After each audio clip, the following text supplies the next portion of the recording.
اتنی خارج ہو جاتی ہے جتنی وہ پیدا نہیں ہو سکتی.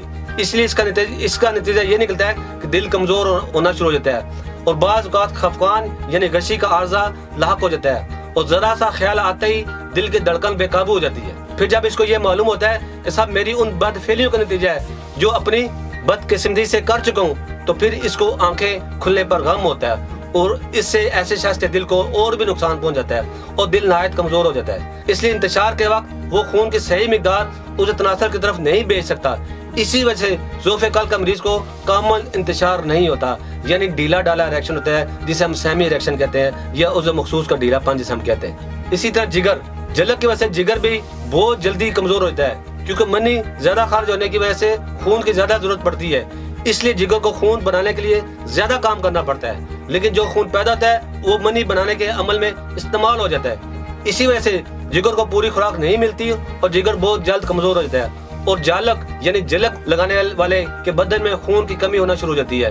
اس کی بدن کی رنگت زیادہ ہو جاتی ہے, نیز اس کی بھوک بند ہو جاتی ہے اور ہر وقت کوئی پریشانی نہیں, ہر وقت یہ مریض پریشان رہتا ہے, ہر وقت بجھا بجا رہتا ہے, چڑچڑا پن اس کے جسم میں آ جاتا ہے, عورت کے نام سے گھبراتا ہے, عورت کے پاس جانے سے یہ ہچکچاہٹ محسوس کرتا ہے اور یہ ساری علامات مجزنی کی ہیں. اس کے علاوہ خصیتین یعنی ٹیسٹیکل, اس فعل بد کی وجہ سے یہ دونوں عضو بھی نہیں بچ سکتے چونکہ خون سے منی کو یہی عضو بناتے ہیں. اس لیے اس گھٹیا کام یعنی مجزنی کی وجہ سے ان کو اپنا کام بار بار کرنا پڑتا ہے, بلکہ اکثر مواقع تو خام منی یعنی کچی منی یا صرف خون ہی دینا پڑتا ہے. اس لیے کمزور اور ڈھیلے ہو کر لٹک جاتے ہیں, یعنی خصیتین کمزور اور ڈھیلے ہو کر لٹک جاتے ہیں اور ان میں تھوڑا سا درد بھی رہنے لگتا ہے. اعضاء ریشہ کے علاوہ معدہ, گردے اور مثانے پر بھی اس کا برا اثر پڑتا ہے. الغرض انسان صحیح معنوں میں زندہ لاش بن جاتا ہے. بعض اوقات اور مشاہدات سے معلوم ہوتا ہے کہ کئی شخص اس فعل بد سے اچانک مر جاتے ہیں اور بعض شخص تو اس فعل میں ایسے مبتلا ہوتے ہیں کہ شادی شدہ ہونے کے باوجود اس فعل سے بچ نہیں سکتے. حالانکہ بیوی پاس موجود ہے, اس کے باوجود یہ ان کو اس فعل پہ مجبور ہو جاتے ہیں اور بیوی ہونے کے باوجود جلک لگاتے ہیں. اور بعض اشخاص کو جنون اور مالخولیا اور ریشہ جیسے خوفناک امراض چمٹ جاتے ہیں. لہذا پکار کر کہا جاتا ہے کہ بھائیو اس فعل سے بچ جاؤ اور اپنے آپ کو ہلاک نہ کرو اور مجزنی سے اپنی جان چھڑاؤ, ورنہ تمام عمر پچھتاؤ گے اور زندہ لاش بن کر اس معاشرے میں جینا پڑے گا. المختصر, اپنے ہاتھوں سے وجود انسانی کا سب سے قیمتی جوہر خارج کرنا اپنے ہی ہاتھ سے اپنے پاؤں پر کلاڑی مارنے کے مترادف ہے. بلکہ اس سے بھی برا ہے ان لوگوں کے لیے جو سر میں دماغ اور دماغ میں سوچنے کا مادہ رکھتے ہیں. بہت کچھ لکھ چکا ہوں اور دوبارہ پھر لکھتا ہوں کہ برائے کرم اس فعل بد سے بچ جاؤ اور اس قبیح عادت سے اپنے آپ کو ہمیشہ کے لیے دور کر لو اور مجزنی کو چھوڑ دو. پکی ہمیشہ کے لیے اللہ کے حضور توبہ کرو اور اس فعل بد سے جلد از جلد نجات حاصل کرنا, ورنہ آپ کی زندگی تباہ ہو جائے گی اور تباہی اور مایوسی کے سوا کچھ نہیں بچے گا. اب میں ناظرین کو بتاتا ہوں کہ مجزنی کی وجہ سے کیا کیا مسائل کھڑے ہو جاتے ہیں. مثلاً مجزنی بار مجزنی کے فعل کی وجہ سے عضو خاص میں ڈھیلا پن پیدا ہو جاتا ہے. باوجود کوشش کے سختی نہیں آتی, تناؤ نہیں آتا, عضو خاص ڈھیلا رہتا ہے اور اس قابل نہیں ہوتا کہ انٹرکورس کیا جا سکے. بیوی کے پاس شرمندگی ہوتی ہے, جب جاتا ہے تو کھڑا ہی نہیں صحیح نہیں ہوتا, ڈھیلا پن ہوتا ہے. سہاگ رات میں بھی شرمندگی محسوس کرتا ہے, عضو خاص کا پتلا پن ہو جاتا ہے کیونکہ ارلی سٹیج میں جب ماسٹربیشن شروع کرتا ہے تو اس کی عضو خاص کی گروتھ رک جاتی ہے. جب گروتھ کا زمانہ ہوتا ہے, جب عضو خاص کی یعنی عضو تناسل کی نشوونما ہونی ہوتی ہے, ان دنوں یہ مجزنی شروع کرتا ہے. یعنی بہت چھوٹی عمر میں ارلی سٹیج میں اسکول کی لائف میں جب ماسٹربیشن کی جاتی ہے تو عضو خاص کی گروتھ رک جاتی ہے, جس کی وجہ سے عضو خاص پتلا رہ جاتا ہے اور بعض اوقات عضو خاص چھوٹا رہ جاتا ہے, یعنی سائز میں چھوٹا رہتا ہے کہ اس کی پراپر گروتھ نہیں ہوتی اور بسا اوقات اس میں کجی پیدا ہو جاتی ہے, دائیں طرف بائیں طرف یا نیچے یا اوپر کی طرف لٹک جاتا ہے اور اس کی شیپ جو ہے ناہموار ہو جاتی ہے. کبھی آگے سے پتلا آتا ہے, کبھی پیچھے سے پتلا ہو جاتا ہے, کبھی جڑ پتلی ہوتی ہے. جس قسم کی ماسٹربیشن یہ کرتا ہے, جس شیپ میں یہ ماسٹربیشن کرتا ہے وہی شیپ اس عضو خاص میں پیدا ہو جاتی ہے.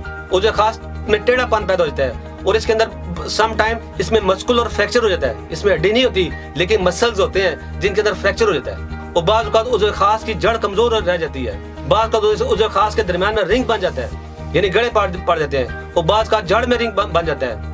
ان جیسی خرابیاں عضو خاص میں پیدا ہو جاتی ہیں.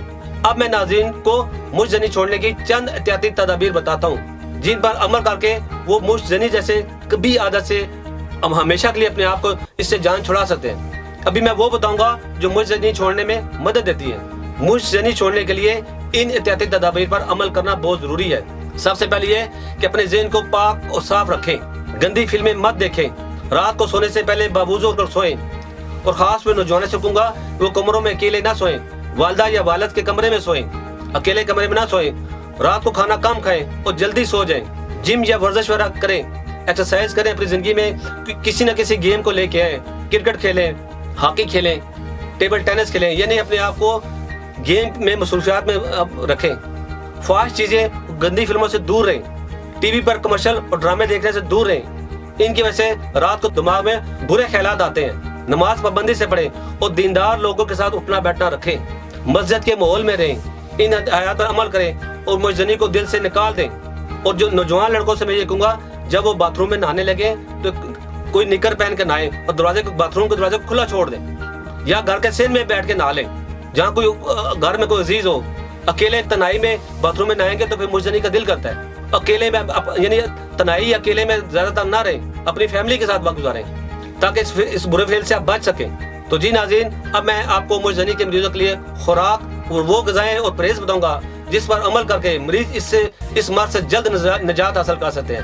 مجزنی کی عادت میں مبتلا مریض ہر قسم کی کھٹی، بادی، چٹپٹے اور تیز مسالوں سے پرہیز کریں، زیادہ گرم اور مرگن غذائیں استعمال نہ کریں۔ مجزنی کے مریض کو چاہیے کہ سادہ سبزیاں اور فروٹ استعمال کریں، دودھ ضرور پئیں، موسمی جو فروٹ ہے وہ زیادہ استعمال کریں۔ تو ناظرین، اب میں آپ کو علاج کے بارے میں بتاؤں گا۔ تمام جنسی امراض بشمول مجزنی کے علاج میں بہترین انتخاب قدرتی طبی طریقہ علاج ہی ہے، جو کمزور اور سدا بار جوانی کے خواہشمند مردوں کے لیے ایک قابل اعتماد ہربل طریقہ علاج ہے۔ سب سے زیادہ اہمیت بھی قدرتی طریقہ علاج کو حاصل ہے، کیونکہ اکثر ایلوپیتھک ادویات اور مختلف نااہل ڈاکٹرز اور حکماں حضرات کے علاج سے وقتی آرام تو آ جاتا ہے، لیکن بعد میں پھر سے مرض اپنی اصل حالت میں آ جاتا ہے۔ اس کے علاوہ غیر معیاری ادویات کے استعمال سے لوگ مزید امراض کا شکار ہونے لگتے ہیں۔ یہی وجہ ہے خواتین حضرات اپنے جنسی پیچیدہ اور پوشیدہ امراض کے علاج اور زندگی کی لذتوں سے لطف اندوز ہونے کے لیے ہربل یعنی قدرتی طریقہ علاج پر ہی زیادہ بھروسہ کرتے ہیں۔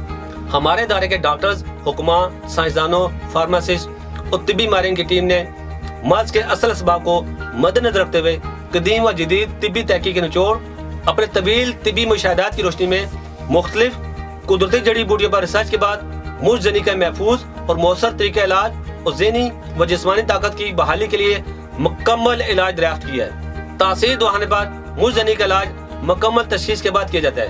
اسی وجہ سے ہمارے پاس مریض مطمئن ہو کر علاج کرواتے ہیں۔ مکمل طور پر قدرتی جڑی بوٹیوں اور قیمتی مرکبات پر مشتمل تاثیر دکھانے کا مجزنی کے لیے علاج، جس کی خاص بات یہ ہے یہ صرف چند ہی دنوں میں مجزنی اور عضو خاص کی جملہ خرابیوں کا مکمل خاتمہ کر دیتا ہے۔ تاثیر دکھانے کے ایک دفعہ کے علاج سے آپ کو انشاءاللہ دوبارہ یہ مسئلہ درپیش نہیں ہوگا۔ ہمارے پاس مجزنی کا شکار سینکڑوں لوگ آتے ہیں، جن میں زیادہ تعداد ان نوجوانوں کی ہوتی ہے جو ہر طرح کے علاج کرا کر بھی اور طرح طرح کے ادویات استعمال کر بھی مایوس ہو چکے ہوتے ہیں۔ وہ لوگ مطمئن ہو کر ہم سے علاج کراتے ہیں اور اللہ کا لاکھ لاکھ شکر ہے ہمارا مریض آج تک مایوس نہیں لوٹا۔ میں تمام لوگوں کو بتانا چاہتا ہوں قدرتی طریقے علاج پر بھروسہ کریں، کیونکہ یہ وہ واحد علاج ہے جس کے کسی بھی قسم کے سائیڈ ایفیکٹ نہیں ہے۔ اگر آپ بھی مجزنی جیسے جنسی مرض میں مبتلا ہیں تو دیر نہ کریں، بلکہ آج ہی اپوائنٹمنٹ لے کر تاثیر دکھانے پر تشریف لائیں اور مکمل چیک اپ کرا کر میڈیسن لیں اور بنا کسی سائیڈ ایفیکٹ کے اس موذی مرض سے مکمل طور پر ہمیشہ کے لیے چھٹکارا پائیں۔ ہمارے علاج سے نہ صرف مجزنی کا خاتمہ ہوتا ہے بلکہ اس کی وجہ سے پیدا ہونے والی جنسی و جسمانی کمزوری کے لیے انتہائی مفید و مؤثر ہے۔ ہر طرح کے جنسی پیچیدہ اور پوشیدہ امراض کے علاج کے لیے آج ہی تاثیر دکھانے تشریف لائیں، اور انشاءاللہ میں آپ سے کہتا ہوں کہ ہمارے مکمل علاج سے مجزنی کے جو بد اثرات ہیں وہ بھی دور ہوں گے، اور انشاءاللہ آپ عضو خاص میں مکمل تناؤ محسوس کریں گے، یعنی اریکشن بھی ہوگا، سٹیفنس بھی ہوگا اور ڈیوریشن بھی بڑھے گی۔ عضو خاص کے جو مخصوص مسائل ہیں وہ بھی انشاءاللہ ہوں گے۔ اور میں انشاءاللہ دعوے سے کہتا ہوں کہ پورے پاکستان میں تاثیر ہربل اسپتال برائے امراض مردانہ وہ واحد اسپتال ہے جس میں عضو خاص کا بیرونی علاج کیا جاتا ہے۔ ہمارے پاس عضو مخصوص میں پیدا ہونے والی جو بیرونی بیماریاں ہیں ان کا مکمل علاج موجود ہے۔ میں امید کرتا ہوں ہمارے ناظرین کو آج کا پروگرام بہت پسند آئے گا اور بہت سی معلومات حاصل ہوئی ہوں گی۔ مزید معلومات کے لیے آپ ہمارے دیے گئے نمبر پر رابطہ کر سکتے ہیں۔ تب تک کے لیے اپنا خیال رکھیں۔ اللہ حافظ۔ پروگرام کے بارے میں یا کسی بھی قسم کی مزید معلومات کے لیے تشریف لائیں۔ تاثیر دواخانہ I111 اقبال روڈ متصل ٹاڈلر اسکول نزد کمیٹی چوک راولپنڈی۔ ہمارے موبائل نمبرز ہیں 0300 9552889 0321 9552889 0334 9552889. ہمارے لینڈ لائن نمبرز ہیں 05157777696 05157777697 05157773239 05155305336. ہمارے نمائندے سے بات کرنے کے لیے ان نمبرز پر رابطہ کریں 033657777696 033657777697 0333550139 0323550139. آپ ہمیں اپنا مسئلہ ای میل بھی کر سکتے ہیں. ہماری ای میل آئی ڈی ہے taseerdawakhanah@gmail.com. آپ ہماری ویب سائٹ بھی وزٹ کر سکتے ہیں. ہماری ویب سائٹ ہے www.taseerdawakhanah.com, www.taseerlabs.com, www.taseerherbalpharma.com, www.drtaraktaseer.com. تاثیر دواخانہ کی آن لائن ہیلپ لائن صرف خواتین کے لیے 0331560765 0332560765 0315553056 0312577239.